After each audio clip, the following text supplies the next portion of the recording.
નર્મદા જિલ્લા ભાજપમાં આંતરિક વિખવાદ છે એ વાત આજે ફરી એકવાર સાબિત થઈ ગઈ।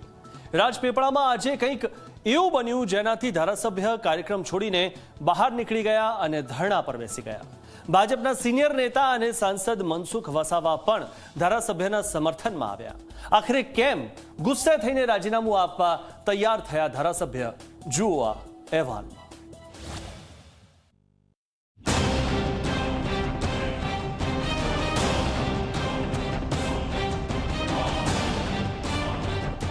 સ્થળ હતું રાજપીપળા, જ્યાં ચાલી રહ્યો હતો પ્રબુદ્ધ નાગરિક સન્માન કાર્યક્રમ। ભાજપના કાર્યક્રમમાં સાંસદ, ધારાસભ્ય, જિલ્લા હોદ્દેદારો સૌ કોઈ મંચ પર હતા। નેતાઓએ સંબોધન પણ કર્યું। વારો સાંસદ મનસુખ વસાવાના સંબોધનનું હતું અને એ સમયે જ એવું કંઈક થયું કે ધારાસભ્ય અચાનક જ આક્રોશિત થઈને કાર્યક્રમ છોડીને જવા લાગ્યા।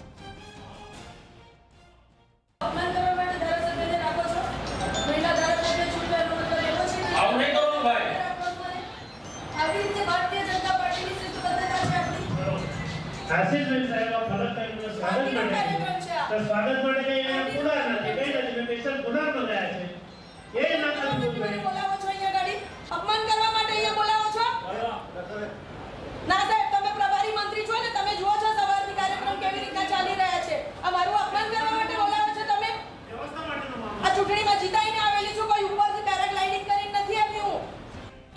નાંદોદના ધારાસભ્ય દર્શના દેશમુખે બળાપો ઠાલવ્યો કે ધારાસભ્યનો પ્રોટોકોલ ન જણાવાયો, તેમનું સ્વાગત પણ ન થયું, તેમને સંબોધનનો મોકો પણ ન અપાયો।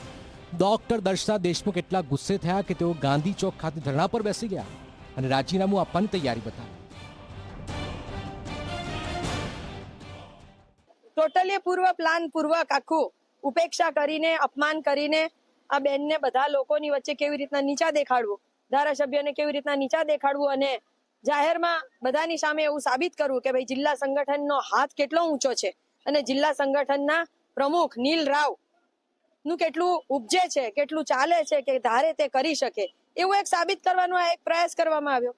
અને 300-400 લોકોની હાજરીમાં જ્યારે મારું અપમાન કરવામાં આવ્યું ત્યારે મને લાગ્યું કે ભાઈ આ પાર્ટીના આ કાર્યક્રમમાં જો એ લોકોએ મને બોલાવી જ નહોતી તો પછી મને બોલાવી નહોતી, તો ભારતીય જનતા પાર્ટીના શ્રેષ્ઠ નેતૃત્વએ પણ વિચારવું જોઈએ કે નર્મદા જિલ્લાને કેવી રીતના ભારતીય જનતા પાર્ટી માટે બચાવી શકાય। આ ઘટનાના સાક્ષી એવી સાંસદ મનસુખ વસાવા પણ ધારાસભ્યના સમર્થનમાં આવ્યા। તેમણે આ ઘટનાને આદિવાસી સમાજના અપમાન સમાન ગણાવી અને જિલ્લા ભાજપ પ્રમુખ નીલ રાવ રાજીનામું આપે તેવી માંગ કરી।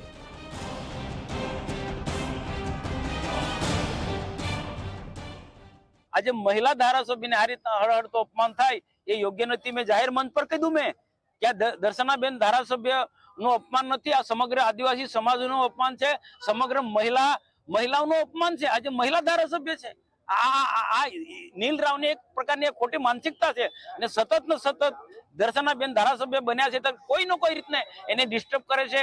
કેટલાક લુખ્ખા લોકો ને ભેગા કરીને બેનના વિરુદ્ધમાં અપશબ્દ બોલવાનું, ચેનચાળા કરવાનું, એ સતત ને સતત એનું આ કૃત્ય છે। આ પહેલી વાર નથી કે જ્યારે નર્મદા જિલ્લા ભાજપ પ્રમુખ નીલ રાવ વિવાદમાં આવ્યા છે। સાંસદ મનસુખ વસાવા સતત તેમના પર આરોપ લગાવતા આવ્યા છે। એમાં હવે ધારાસભ્યએ ઉપેક્ષાનો આરોપ લગાવતા જ મામલો ગરમાયો તો જિલ્લા ભાજપ પ્રમુખે સાંસદ અને ધારાસભ્યને તેમના વડીલ ગણાવી મામલાનો ઉકેલ લાવવાની વાત કરી। બેનનો ઉદ્બોધનના સમયે મનસુખભાઈના સૂચનાથી બેનને કીધું પણ ખરું કે આપ બોલી પણ શકો છો, પણ ક્યાંક ગેરસમજ ઊભી થઈ છે। ઘણી બધી વખત આગળ પણ ગેરસમજ ઊભી થઈ છે અને બધી વખત દૂર થઈ છે। હમણાં પણ આ બધી ગેરસમજો દૂર થશે। બધા એક જ પાર્ટીના કાર્યકર્તાઓ છે, આગેવાન છે, એટલે મોટા બેન છે ને દાદા તો દાદા છે, એટલે ભેગા મળીને બધા કામ કરીશું। નર્મદા જિલ્લામાં ભાજપ વર્સિસ ભાજપ જેવી સ્થિતિ લાંબા સમયથી ચાલી રહી છે। સાંસદ બાદ હવે ધારાસભ્ય પણ જિલ્લા ભાજપ પ્રમુખ સામે મોરચો ખોલ્યો છે, ત્યારે આ વિવાદ વકરશે કે પછી શિસ્તબદ્ધ ગણાતી પાર્ટીના આગેવાનો વચ્ચે સમાધાન થશે તેના પર સૌની નજર છે। જયેશ દોશી, ઝી મીડિયા, નર્મદા।